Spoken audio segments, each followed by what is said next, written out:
Okay, so now I'm going to go through some virtual games. Now, the first one is called Monkey See, Monkey Do. And the purpose of the game, or how the game goes, is you choose a monkey detective, you choose a monkey leader, and the monkey leader is gonna be leading the girls in different motions, and she'll change them throughout. And then the detective has to come in and figure out who the monkey leader is. So for this game to work virtually, the platform you're using should have some kind of waiting room feature where you can just put the girl in there and then choose your leader and then be able to bring her back. Or if you have a group that's old enough, you could privately message like, okay, so Allie's gonna be the detective and let her know. And then you can send a message to the rest of the group without the detective knowing, but you can send a message to the other girls like, Elizabeth is gonna be the leader, so watch Elizabeth. However you wanna make that work for you is totally fine. So the way I've done it is we had a waiting room and we could put one person in and bring them back in. So once you've chosen your detective and your leader, it's really important to emphasize to the leader that she needs to change her movements as you go. So she can do, slapping, and of course this is virtually, so it'll be something that's visible for the girls. So she can do this, or maybe tap her head, rub her belly, whatever she wants to do. Just make sure that she's changing it every so often. Then once the detective comes back in, she's going to try to point out the girl that's initiating the change there. And so I typically give her 3 guesses, and if she doesn't get it, that's okay. Nothing terrible happens.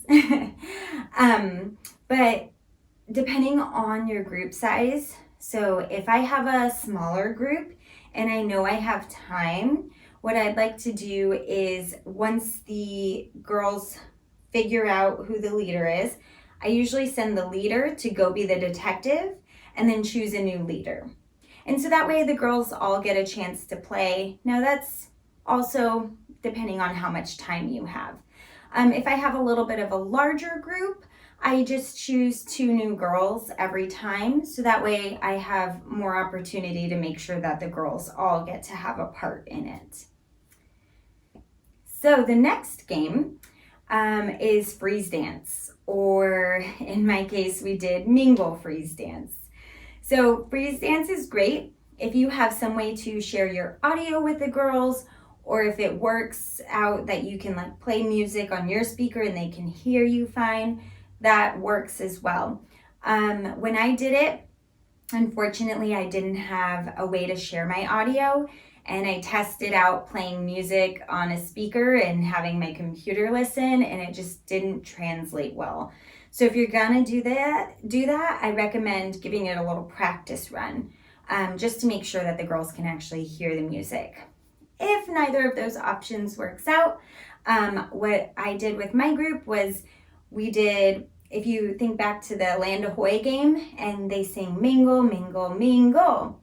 So I just had my girls sing mingle and dance around and then freeze. And it actually worked out really well, and they had a great time doing it. So those are a couple of different options for freeze dance. And then last but not least, there are always the classic options of Pictionary, charades, or hangman. I know a couple of the video chat platforms have a whiteboard feature, so you can share your screen and do that, which is really cool. Or if you're like me and you happen to have a whiteboard up in your house, you can use that. But either way, it works. They're fun games. The girls love it. Another really simple virtual game that the girls just really adore is Would You Rather. Would you rather eat pizza the rest of your life or ice cream the rest of your life? And something very simple like that can be really engaging for them.